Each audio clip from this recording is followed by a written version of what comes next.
রাসূল সাল্লাল্লাহু আলাইহি ওয়াসাল্লামের শিক্ষা পদ্ধতিটা কেমন ছিল? তাহলে বলতে হবে যে এটা উৎসাহমূলক ছিল, আশাব্যঞ্জক, মানে মানুষের যেটা মানুষকে আশাবাদী করে তোলে, হোপফুল বানায়। এটা মানুষকে কি বানায়? সবাই বলেন কি বানায়? হোপফুল, আশাবাদী, কনফিডেন্ট বাড়ায়, ইন্সপায়ারিং ছিল এটা। এটা কল্যাণকামিতায় ভরপুর ছিল, ওয়েল উইশিং ছিল। আমরা যেমনি কারো কথা শুনেই তার উত্তর দেই বা মাসালা বলে দেই, এরকম না। রাসূল সাল্লাল্লাহু আলাইহি ওয়াসাল্লাম, ইংরেজিতে এটাকে বলে এমপ্যাথেটিক, মানে খুব বেশি সুবিবেচক। He not only listen to the suffering of others, he use to feel it. তিনি ফিল করতেন। একজন এসে বলতেছে যে আমার এই সমস্যা, এটা এখন আমি কি করব? আমি জাস্ট বললাম এটার ইসলামী সমাধান এইটা, এটা হচ্ছে একটা। রাসূল ইসলাম এরকম না, যে বলতেছে তার কষ্টটা তিনি ফিল করার চেষ্টা করতেন, ফিল করে তখন তাকে গাইডলাইন দিতেন। এটাকে বলে এমপ্যাথেটিক, ওয়েল উইশিং ম্যানারে, কল্যাণকামিতায় ভরপুর ছিল তার শিক্ষাদান পদ্ধতি। পরামর্শমূলক ছিল, যেখানে মেন্টরিং ছিল, কাউন্সেলিং ছিল।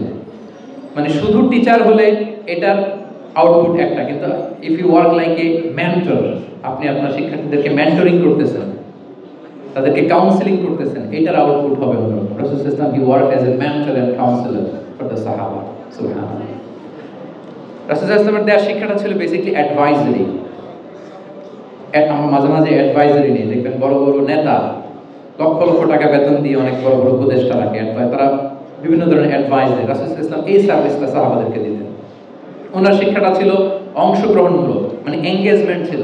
একতরফা আমি বলে গেলাম অথবা একতরফা ওরা বলে গেল, এরকম না। জিজ্ঞেস করতেন, শুনতেন, শোনাতেন, প্রশ্ন করতেন, প্রশ্নের পিঠে প্রশ্ন ছড়ে দিতেন।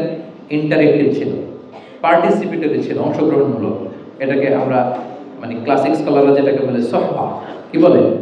আমরা বলি না যে সহবতের বড় প্রয়োজন? রাসূল সাল্লাল্লাহু আলাইহি ওয়াসাল্লামের সহবতে মূলত ওনারা নলেজটা অর্জন করেছিলেন, পার্টিসিপেটরি ছিল, এঙ্গেজমেন্ট ছিল। এবং আমরা উল্লেখ করেছি যে Q&A বেস ছিল, প্রশ্নোত্তরমূলক, ওরাল ছিল, যৌক্তিক ছিল, রেশনাল, রিজনিং শিখাতেন। কেন এটা হালাল, কেন হারাম, কেন এটা ডুজ এন্ড কেন এটা ডোন্টস, এটা রাসূল সাল্লাল্লাহু আলাইহি ওয়াসাল্লাম বলেছেন। এবং he use to prioritise the youth in training and grooming. বিশেষ করে বয়স্ক সাহাবাদের থেকে যুবকদেরকে বেশি প্রায়োরিটি দিতেন তালিমের ক্ষেত্রে, তারবিয়ার ক্ষেত্রে, কারণ তারাই উম্মাহকে লিড দেবে। তারাই কি উম্মাহকে লিড দেবে। এই যে এখানে যারা বসে আছেন, আমার তো মনে হয় বয়স 25 থেকে 30, এর আগেই বেশিরভাগ।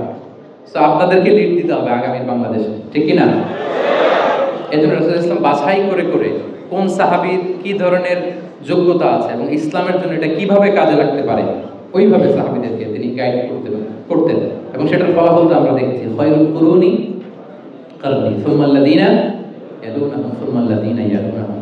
এই ওহীর জ্ঞানের স্পর্শে, এই শিক্ষার, এই তালিমের স্পর্শে তারা শ্রেষ্ঠ প্রজন্ম হয়েছেন। এবং তারপরের প্রজন্ম, তিনটা প্রজন্মকে তিনি শ্রেষ্ঠ প্রজন্ম বলে ঘোষণা দিয়েছেন। আমি আর দীর্ঘায়িত করব না। আমরা যদি রাসূল সাল্লাল্লাহু আলাইহি ওয়াসাল্লামের আনিত এই শিক্ষা পদ্ধতি আমাদের শিক্ষা ব্যবস্থার মধ্যে ইনক্লুড করতে পারি, তাহলে আমরাও আমাদের প্রজন্মকে এরকম শ্রেষ্ঠ প্রজন্ম হিসেবে গড়ে তুলতে পারবো ইনশাআল্লাহ বিইذنিল্লাহ। আওয়াজ করে সবাই পড়ে ইনশাআল্লাহ বিইذنিল্লাহ। হাযা মা ইনদি ওয়াল ইলমু ইনদাল্লাহি আলাইহি তাওয়াক্কালতু ওয়া ইলাইহি উনীব। আসসালামু আলাইকুম ওয়া রাহমাতুল্লাহি ওয়া বারাকাতুহু।